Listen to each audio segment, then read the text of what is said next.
3 races down of the 2026 MotoGP season, and the whole paddock is under an absolute chaos. If you thought that 2025 was an absolute cinema MotoGP season, this 2026 season shows that it's already rewrite the history books. Aprilia has turned the RSGP into an absolute rocket ship.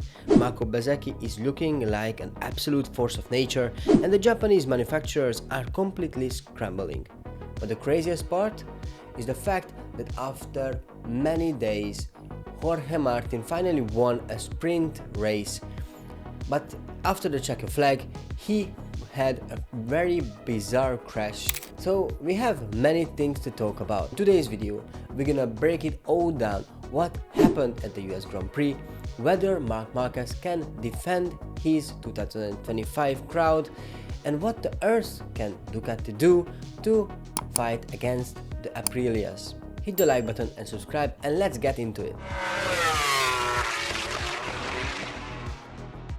Let's rewind to Saturday, because the sprint race was an absolute chaos. First off, massive shout out to Fabio Di Giannantonio. The VR46 rider put his Ducati on pole position with a blistering of 2 minutes 00136, backing up his pole position from Brazil. So this was the first time he could do pole positions one race after another, but his sprint race was ruined immediately. But why? Because Marc Marquez made a bold move. He misjudged the braking and he lost the control on his bike, and he gathered Di Giannantonio on the outside. Therefore, unfortunately for Di Giannantonio, his race was over. And the main topic of Saturday was Jorge Martin, because he fought through the field. It was very amazing to watch. After 2 years, he came back with a fighting spirit. He also overtook Bagnaia in the last lap, which was an amazing move that really get us into the same feeling that we used to have in 2024 when they were both fighting at the front. Eventually, Jorge Martin, with his move, won the sprint race. And do you know when was his last sprint race? It was actually in the 2nd of November in 2024, which is insane. So after this huge gap, after many injuries, he came back, he fought through the field, and he won the sprint race, which was amazing to watch. And with this result, he also led the World Championship in 2026 at that moment. But of course, I think we all know that what happened after the checkered flag. Jorge Martin celebrated himself with a wheelie at over 200 km per hour, and he made a very bizarre accident, and he crashed on the down straight, and that was very awkward. They brought him back to the podium ceremony in a car, so it was very awkward, I think. But yeah, it cannot take away the fact that Jorge Martin fought amazingly, he rode as well amazingly. And after these many crashes and very unfortunate situations that what he faced with, you know, that's really, I'm really glad, and it's really good to see him again on the top of the field. Moving to Sunday's main event, which was the race. If Saturday belonged to Martin, Sunday definitely belongs to Marco Bezzecchi in this year. That can be a fact, I don't know, because we can see a performance that we haven't seen, I think, from an Italian rider since Valentino Rossi, basically, that Marco Bezzecchi shows extreme confidence. He's very calm throughout the whole race. He managed his pace throughout the whole race. Since lap 1, he's always at the front, he's always managing the tires, the pace itself. He's just heads down, focus on it himself, and just really leads from one lap to the finish constantly. That was very amazing to see. He took his whole shot, he led the whole field from lap 1 as he did in the previous races. So Sunday really belongs to Marco Bezzecchi in this year. And this was his third consecutive race wins in this season. And also, if we include the last 2 races of 2025, this was Marco Bezzecchi's 5 Grand Prix race wins in a row. That's insane. This is the first time for an Aprilia rider to do this. So yeah, well done to Marco Bezzecchi. He shows very world champion performance, I believe. So let's talk about Jorge Martin as well. After the very awkward crash on Saturday, he could recover and he achieved second position, which is also, I think, very amazing and encouraging for him for the upcoming races and for this whole season, because now of course he lost the lead in the World Championship, but he's very tight to his teammate.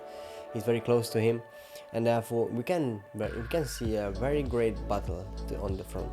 And basically the Aprilias achieved 1-2 in a track which is never belonged to them. Basically it was also always a Ducati track or a Honda track, and now they won with a 1-2. That's amazing, and that's really something to talk about. To make matters even crazier, do you know who had the fastest lap on the race?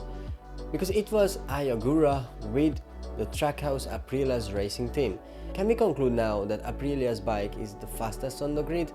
Because after these performances and also with the satellite teams' performances as well, I think we can barely say that their bike is there to beat. Pedro Acosta also deserves a massive shout out in here, because I think with this third position what he achieved, he shows himself that currently he is the only one that can constantly fight with the Aprilias at the front.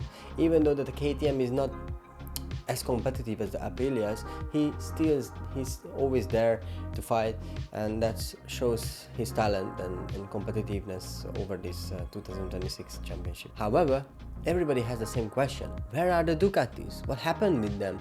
And what is going to happen with them? And that brings us to Marc Marquez. Last year he had an amazing year. He finally got the chance with the red Ducati, with the factory team. He showed himself again what he is capable of.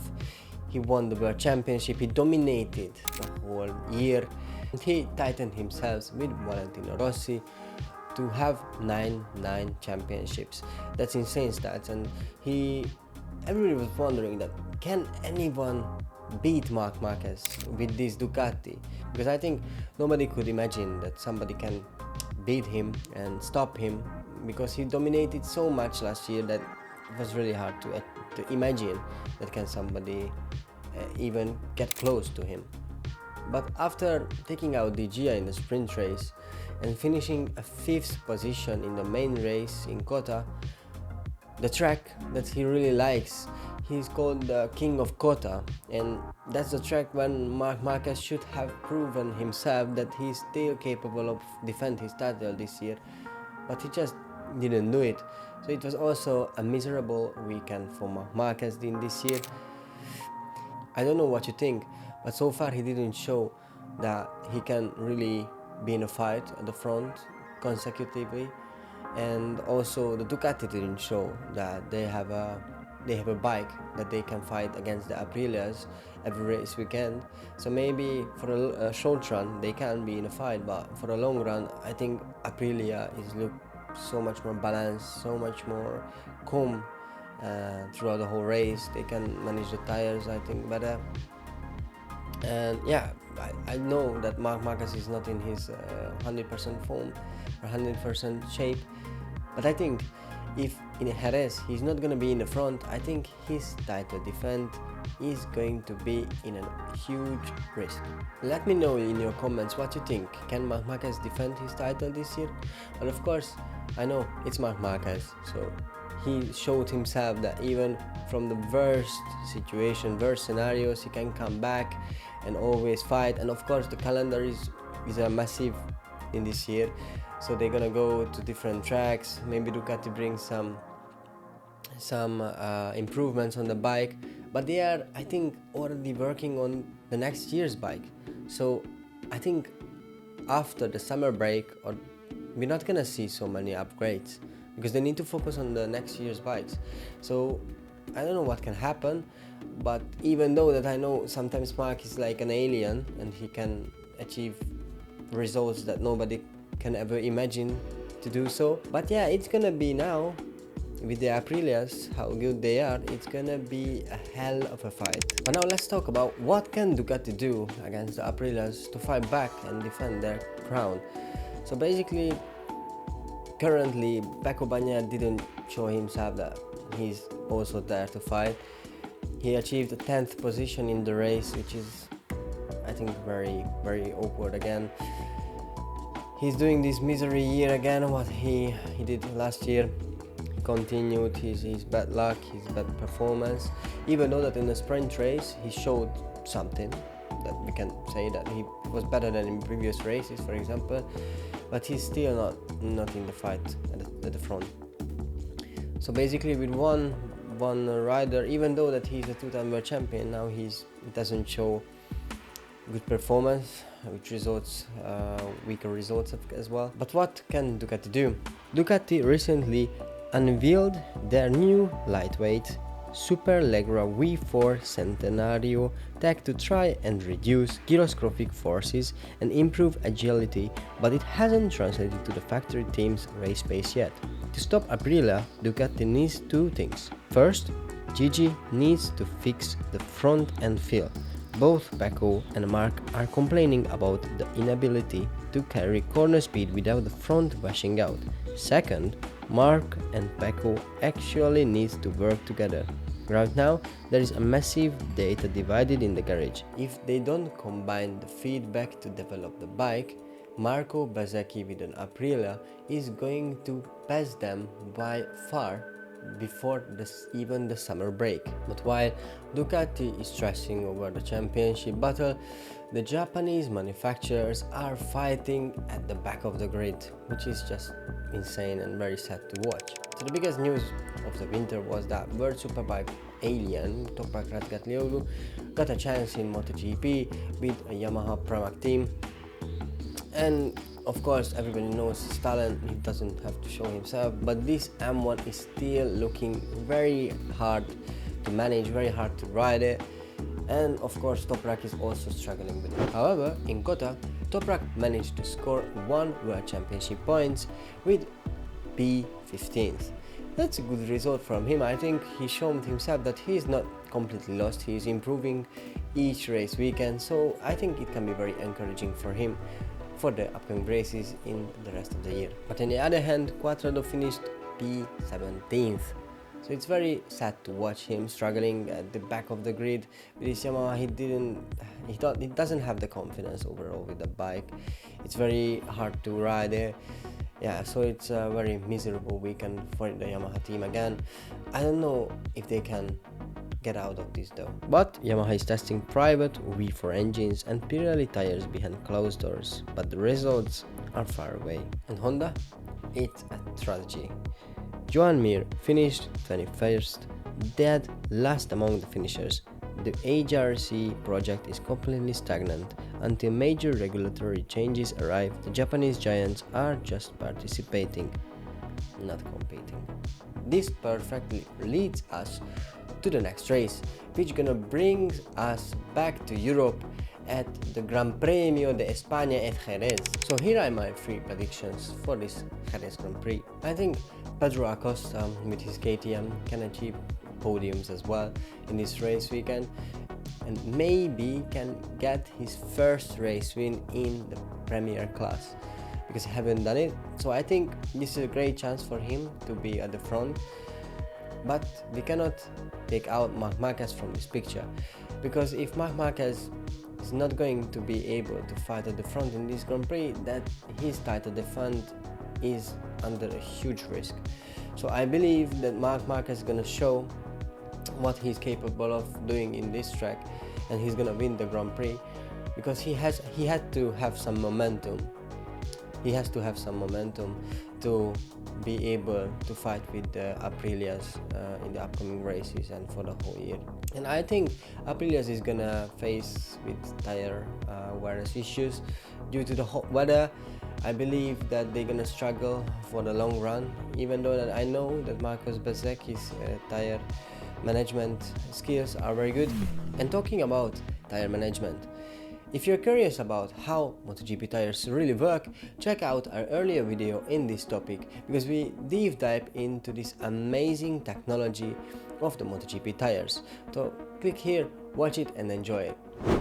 I think this track is made more for the Spanish riders like Acosta and Marc Marquez, so I think Bezzecchi is gonna experience a bit of fall down, and therefore his winning streak is gonna over. So those three things is my prediction.